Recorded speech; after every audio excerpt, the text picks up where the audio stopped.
L'excellent film Conjuring, réalisé en 2013 par James Wan, connut à sa sortie un succès largement mérité.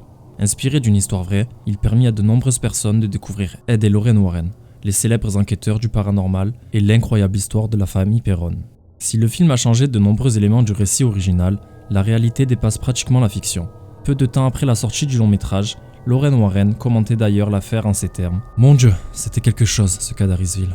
En 1970, Roger Perron et son épouse Caroline décidèrent d'acheter une vieille maison à Harrisville dans le Rhode Island. La propriété était une ancienne plantation qui avait été établie par le colon John Smith en 1680 et vendue à Roger Williams lors de la formation de l'État du Rhode Island.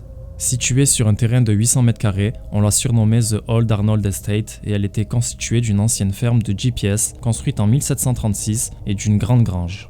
C'était exactement l'endroit dont rêvaient Roger et Caroline, une grande maison à la campagne où leurs 5 filles, Andrea, Nancy, Christine, Cindy et Avril, pourraient s'épanouir et grandir en toute liberté, aussi étaient-ils particulièrement enthousiastes le jour de leur emménagement. Cependant, le conseil que leur donna l'ancien propriétaire alors qu'il déballait les meubles les laissa perplexes. « Laissez les lumières allumées la nuit !» L'homme ne leur dit rien de plus. Mais les membres de la famille Perron n'allaient pas tarder à découvrir la raison de cet avertissement. Si ces mots leur avaient permis de comprendre que quelque chose n'était pas normal, ce ne fut qu'en 1971 que les premières entités surnaturelles commencèrent véritablement à se manifester. Ils découvrirent alors que de nombreux esprits hantaient la vieille ferme. Au début, les fantômes ou les esprits démoniaques, comme l'affirmeront plus tard Edward et Lorraine Warren, semblaient inoffensifs. Ils étaient opaques, plutôt solides en apparence, mais ils n'étaient pas agressifs. L'un des esprits laissait une odeur de fleurs alors qu'un autre passait chaque soir embrasser délicatement les filles dans leur lit afin de leur souhaiter bonne nuit. Parfois, un jeune garçon d'une petite taille poussait de sa main invisible des voitures miniatures et ils entendaient souvent des bruits de balayage en provenance de la cuisine. Quand ils entraient dans la pièce, Roger et Carol constataient que le balai avait été déplacé d'un endroit à l'autre et qu'un petit tas de saleté récemment balayé attendait au milieu de la pièce d'être jeté à la poubelle. Un autre esprit, qu'ils appelaient Manny, rôdait également sur les lieux. Cindy et Avril l'adoraient. Ils pensaient qu'il était l'esprit de Johnny Arnold, un homme qui s'était pendu dans le grenier de la maison au XVIIIe siècle. Manny apparaissait régulièrement près des enfants. Il se tenait debout à côté d'eux et ils le regardaient alors qu'ils vaquaient à leurs activités quotidiennes. Un sourire tordu sur son visage, amusé par leur jeu. Si un contact visuel s'établissait entre eux, alors Manny disparaissait aussi soudainement qu'il était apparu. En plus des apparitions fantomatiques, les membres de la famille Perron étaient aussi témoins de nombreuses manifestations télékinétiques. Les lits lévitaient à quelques centimètres du sol, les combinets téléphoniques planaient dans les airs puis retombaient sur leur base quand quelqu'un entrait dans la pièce. Des photos se décrochaient inexplicablement des murs. Divers objets de la maison semblaient bouger de leur propre volonté et il arrivait parfois que des chaises soient brusquement retirées alors qu'un invité était assis dessus. Si ces manifestations pouvaient sembler inoffensives, il y en eut de plus angoissantes, comme le sang qui suinta d'une orange ou le mur qui s'évapora dans le néant. Le spectre d'une petite fille portant une robe de velours vert tenait régulièrement la famille en éveil, criant toute la nuit « Maman! Maman !» tandis qu'une autre apparition torturait la jeune Cindy, alors âgée de 8 ans, en lui répétant continuellement « Il y a 7 soldats morts enterrés dans le mur !» Si cette apparition était pénible mais inoffensive, tous les esprits n'étaient pas bienveillants. Certains tiraient sur les jambes et les cheveux des filles au beau milieu de la nuit, alors que d'autres faisaient claquer les portes, les refermer ou les bloquer de telle sorte que personne ne parvenait à les ouvrir. Andrea Perron, qui écrivit un livre sur les événements par la suite, House of Darkness, House of Light, The True Story, laissa entendre qu'à cette époque, un esprit particulièrement maléfique avait agressé certaines des petites filles. Interrogée sur la nature des agressions, elle éluda la question en répondant aux journalistes. Disons qu'il y avait un très mauvais esprit masculin dans la maison, avec 5 petites filles. Aucun membre de la famille ne voulut jamais en parler. Cependant, cet esprit maléfique n'était pas le pire d'entre tous, et la plus malveillante créature de la maison semblait s'acharner sur Caroline Perron. On pensait qu'elle était le fantôme de Bathsheba Sherman, une femme soupçonnée de sorcellerie qui avait vécu au début du 19e siècle et qui avait mis fin à ses jours en se pendant à un arbre derrière la grange. Née en 1912 dans le Rhode Island, Bathsheba Thayer avait épousé un homme du nom de Judson Sherman le 10 mars 1844 à Thompson dans le Connecticut. Elle était femme au foyer et son mari Judson travaillait comme agriculteur sur leur terre, non loin de la ferme des Perron.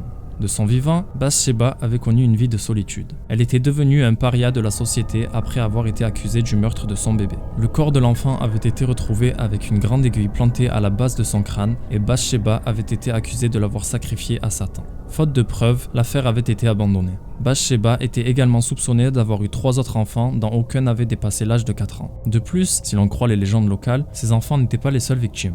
Bathsheba aurait brutalisé ses serviteurs, elle les aurait affamés et battus pour des erreurs sans importance. Quand elle mourut, le 25 mai 1885, 4 ans après son mari, le coroner écrivit qu'il n'avait jamais rien vu de semblable. Son corps émacié avait l'air étrangement figé, on aurait dit qu'il s'était transformé en pierre. Toutefois, l'histoire contredit cette version des faits car d'après les archives, Bathsheba Sherman aurait eu un fils en 1849, Herbert L. Sherman, lequel serait devenu agriculteur comme son père. Il se serait marié en 1881 avec une jeune femme nommée Anna et ils auraient eu des enfants, mais il n'existerait aucune trace de leur existence. Le fantôme de Bathsheba était particulièrement hideux. Son visage était semblable à une ruche d'abeilles desséchées recouverte de toiles d'araignée. Il ne possédait pas de véritables traits humains et de la vermine rampait dans les crevasses gravées sur sa peau ridée. Sa tête était ronde et grisâtre et elle penchait d'un côté comme si son cou avait été brisé. L'odeur du mal flottait dans la pièce où il apparaissait. Les membres de la famille Perron s'étaient rapidement aperçus que Bathsheba avait ses préférences. Si elle tourmentait souvent Caroline et Shinji, le maître de maison avait ses faveurs. Toute la famille évitait soigneusement la cave, qui semblait être l'épicentre des manifestations de Bathsheba, mais durant leur séjour, le chauffage tomba en panne à plusieurs reprises et Roger dut se rendre à la cave afin de le réparer. Quand il descendait dans les escaliers, il sentait cette présence froide et puante près de lui. Parfois, pendant qu'il travaillait, Bathsheba le touchait. Elle lui caressait doucement le cou ou faisait courir ses mains dans son dos. Mais si la sorcière semblait l'apprécier, elle haïssait sa femme. Elle voulait la voir partir de la maison et elle ne s'en cachait pas. En août 1977, la Providence Journal fit paraître un article qui parlait du fantôme de Bathsheba. Madame Perron a dit qu'elle s'était réveillée un matin avant l'aube et qu'elle aperçut une apparition près de son lit. La tête d'une vieille femme pendait sur le côté, sur une vieille robe grise, puis une voix résonnait. « Sors, sors, je vais te conduire à la mort et à la tristesse. » C'était comme si une grosse aiguille à coudre avait été plantée dans sa peau. Dans les années 70, Edward et Lorraine Warren étaient déjà célèbres et ils étaient considérés comme de véritables enquêteurs du surnaturel.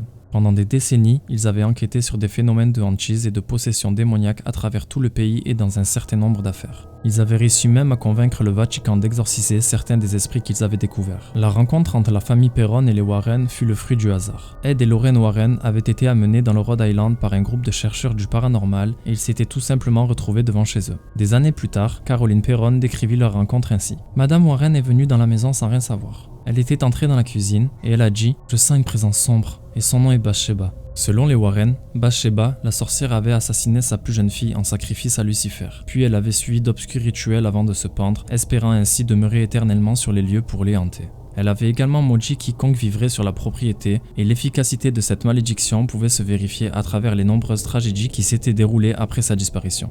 Dans le livre noir de Burrillville, l'ancien livre des dossiers publics de la ville, on pouvait relever 2 suicides par pendaison, un suicide par le poison, le viol et l'assassinat d'une fillette de 11 ans, 2 noyades dans un ruisseau près de la maison, 4 hommes mystérieusement morts de froid ainsi que la pendaison d'une vieille femme de 93 ans au chevron de la grange. Les Perron n'étaient pas vraiment croyants et la faiblesse de leur foi fut la plus grosse des préoccupations de Lorraine Warren lorsqu'elle eut à s'occuper de cette affaire de hantise. Elle était persuadée que si l'esprit de la sorcière pouvait se déchaîner avec tant de violence envers eux, c'était grâce à cette faiblesse. Elle expliqua qu'à un moment, elle avait regardé dans un coin et qu'elle avait alors aperçu la chose la plus grotesque qui lui avait jamais été donnée de voir dans sa vie. Fort heureusement, elle avait réussi à la faire disparaître au nom de Dieu. D'après Lorraine Warren, vous n'avez que votre foi comme protection. J'ai toujours eu ma foi. La protection de Dieu m'a permis de faire cela à ce moment-là. Les Perron n'avaient pas de religion et c'était très dangereux. En 1974, Ed et Lorraine Warren firent de nombreux voyages pour enquêter dans la maison et, selon Lorraine Warren, jamais ils ne tentèrent un exorcisme. Mais une nuit, à l'occasion de l'une de leurs séances, la situation dégénéra brusquement et Caroline Perron fut possédée par l'esprit de Bathsheba. Ce soir-là, les Warren étaient arrivés avec beaucoup de monde, dont un prêtre et des techniciens. Andrea et sa sœur Shinji s'étaient cachés pour observer discrètement la scène. L'esprit maléfique faisait preuve d'une incroyable puissance et les fillettes étaient terrifiées. Cette nuit-là, Andrea crut que sa mère était en train de mourir. Je pensais que j'allais m'évanouir. Ma mère a commencé à parler une langue qui n'était pas de ce monde avec une voix qui n'était pas la sienne. Sa chaise a lévité et elle l'a projetée à travers la pièce. Caroline Perron décrivit les événements de la nuit comme terribles. Et même si les intentions des Warren étaient louables, pour elle et son mari, les choses avaient dégénéré à la suite de leurs interventions. Aussi, quand la situation devint incontrôlable, Roger Perron, bouleversé, demanda aux Warren de quitter les lieux. Des années plus tard, il rapporta l'incident en ces termes. Son corps entier était déformé, et ça a duré plusieurs heures, jusqu'à ce qu'ils en chassent les démons. Ensuite, je les ai mis dehors. L'intervention des Warren avait été un échec et la famille Perron dut se résigner à accepter le fait qu'ils ne vivraient jamais seuls dans cette maison. À la suite de ces événements, Roger et Caroline découvrirent que toutes les personnes qui avaient occupé les lieux avant eux, à part un ministre du culte et sa famille, avaient elles aussi constaté des phénomènes surnaturels. Mais, en dépit de toutes les manifestations pénibles qu'ils subissaient, des contraintes financières incontournables allaient les empêcher de quitter leur maison d'Harrisville. Durant 10 longues années, les membres de la famille Perron durent composer avec les esprits, les pacifiques comme les plus malveillants. Puis, en 1980, ils furent enfin en mesure de quitter la maison et ils déménagèrent en Géorgie. La propriété fut alors rachetée et sa nouvelle propriétaire déclara qu'elle et son mari connaissaient eux aussi des expériences paranormales dans la ferme, mais beaucoup moins intenses que celles de la famille Perron.